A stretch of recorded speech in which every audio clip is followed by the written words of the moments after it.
வணக்கங்க. இன்னைக்கு காலையிலேயே சமையல் எல்லாம் முடிச்சுட்டேன். மதியம் கொஞ்சம் வேலை இருக்குன்னு சொல்லிட்டு, முருங்கைக்காய் சம்பல் சாம்பார் தான் செஞ்சுருந்தேன். அது ரொம்ப ஈஸி. கடாயில எண்ணெய் சேர்த்துட்டு ஒரு 2 ஸ்பூன் கடலைப்பருப்பு சேர்த்து நல்லா பொரிஞ்சதுக்கப்புறம் ஒரு கைப்பிடி அளவு சின்ன வெங்காயம் சேர்த்துட்டு நல்லா வதங்கி வரணும். வெங்காயம் வதங்குற அளவுக்கு டேஸ்ட்டும் சூப்பராக இருக்கும்.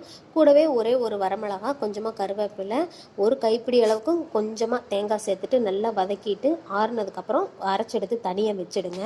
துவரம் பருப்பை மஞ்சத்தூள் போட்டு வேக வச்சு எடுத்து வச்சுருந்தேன். அதை தண்ணியை தனியாக ரசத்துக்கு வடித்து எடுத்துட்டு மீதி உள்ள பருப்பை நல்லா கடைஞ்சி எடுத்து வச்சுட்டேன்.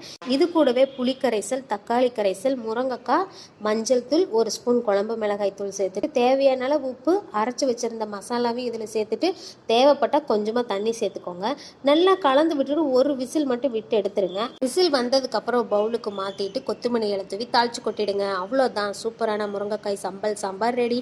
நீங்களும் ட்ரை பண்ணி பாருங்கள். இந்த வீடியோ பிடிச்சிருந்தா லைக் பண்ணி சப்ஸ்கிரைப் பண்ணுங்கள்.